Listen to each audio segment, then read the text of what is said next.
On me reprochera certainement dans le milieu de l'astrologie d'avoir une vision très minimale de l'astrologie.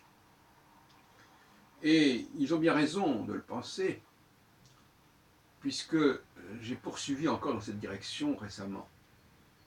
J'ai aggravé mon cas, en quelque sorte. Puisque je restreins le champ de l'astrologie à la connaissance du comportement féminin. Et donc à l'analyse des événements provoqués par les femmes. Ce qui exclut, ipso facto, peu ou prou, ceux qui sont produits par les hommes. Alors quels sont les événements produits par les femmes? Eh bien ce sont essentiellement les phénomènes de masse, les mouvements sociaux, toutes sortes. Sans parler bien entendu de ce qui se passe, et qui pourrait être très important, que l'étudier de très près, la vie des couples, la vie privée, les divorces, les mariages. Cette dialectique-là est au cœur de l'astrologie. Divorce et mariage, séparation, rapprochement entre les femmes sont au cœur de l'astrologie. Mais il y a aussi effectivement des phénomènes plus larges qui concernent la volonté des femmes de se soustraire au pouvoir masculin ou au contraire de se ranger sous ce pouvoir masculin. À ce moment-là, ce n'est plus le mari, c'est le leader que l'on rejette ou que l'on recherche dans les deux cas. Un phénomène comme 2011, par exemple, avec le printemps arabe, est un phénomène que j'appellerais féminin. D'autre part, je rappellerai que toutes les élections depuis que les femmes votent en France, donc depuis la fin des années 40, eh bien, après la guerre, eh bien, ces élections font forcément la part aux femmes, puisque les femmes sont électrices.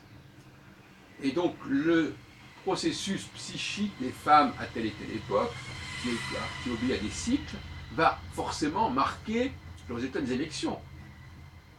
Parce que même si le vote masculin est en sorte constant, si on peut dire, le vote féminin, lui, il passe par des variations qui affecteront le résultat global, final. Bon, voilà encore un champ, le champ des élections, où les femmes votent, et parce qu'elles votent, ça fait partie du champ de l'astrologie. Directement ou indirectement. Autrement dit, vouloir expliquer la vie d'un homme uniquement par l'astrologie est assez risqué, même si on peut, en maîtrisant bien les facteurs qui concernent les femmes, on peut y trouver des repères, certainement. Des repères dans la vie privée, des repères dans la vie sociale et politique. Mais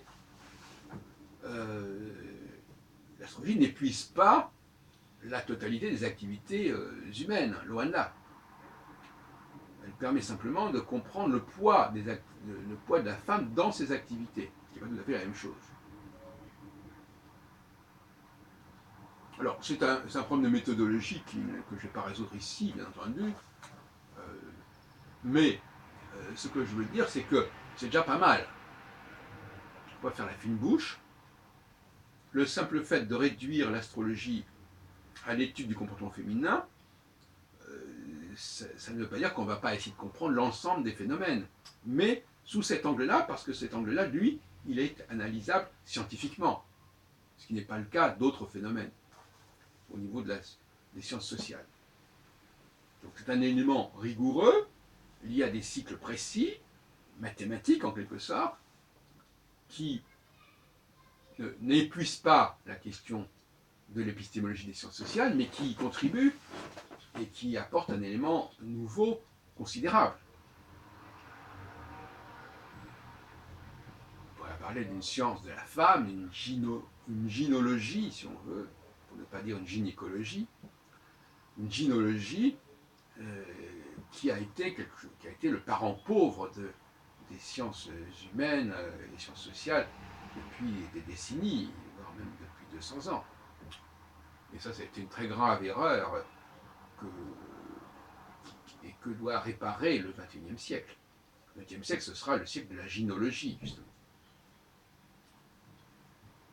Et dans la gynologie, je dirais en plaisantant, qu'on pourrait y mettre une forme de misogynie, puisque dès qu'on fait de la gynologie, on est traité de misogyne, c'est bien connu. De même que dès qu'on essaie de comprendre la question juive, on est traité d'antisémite, etc., etc. Ce sont des insultes misogynes et antisémites, qui sont d'ailleurs, à mon avis, passibles de la loi, et qui sont avant tout des façons de décourager l'analyse, de décourager le discours sur ce sujet. Donc c'est assez grave sur le plan scientifique, cette façon de vouloir décourager la recherche, de la diaboliser, Donc l'astrologie, elle est très minimale, en effet. On peut parler d'un retrait stratégique proposé par le général Heilbronn. Retrait parce qu'on ne prétend plus que les astres agissent sur nous. On prétend simplement qu'on a programmé un comportement d'un certain nombre de populations humaines androïdales, en fait, sur certains signaux cosmiques. Mais ça ne veut pas dire que ça veut pas dire que ces astres agissent sur nous. C'est-à-dire simplement que nous sommes sensibles aux signaux qu'ils provoquent. Mais ces signaux, ils sont purement visuels. Ils sont visuels, non pas parce que forcément on les regarde de point de vue conscient, mais qu'on les capte de point de vue subconscient. Alors, minimal parce qu'on parle de Saturne uniquement, ou en tout cas des trois grands significateurs que sont la Lune, le Soleil et Saturne, dans leur rapport avec les 4 étoiles fixes royales que sont Aldébaran, Antares, Régulus et Fomalhaut. Donc très peu de choses par rapport à l'attirail pléthorique de l'astrologie contemporaine. Donc très peu de choses au niveau de l'attirail, très peu de choses au niveau de la volonté d'étudier les gens, puisqu'on ne fait pas de thème astral, on ne prétend pas que l'astrologie soit capable d'étudier la psychologie particulière à l'individu. Nous parlons à ce moment-là, nous, d'une astropathologie, c'est-à-dire une prétention à étudier les pathologies et le dysfonctionnement par le biais de l'astrologie, c'est un peu un comble, puisque l'astrologie est l'étude des normes, et on voudrait faire de l'astrologie l'étude des anomalies et des aberrations. Donc là, à mon avis, il y a une trahison de l'astrologie.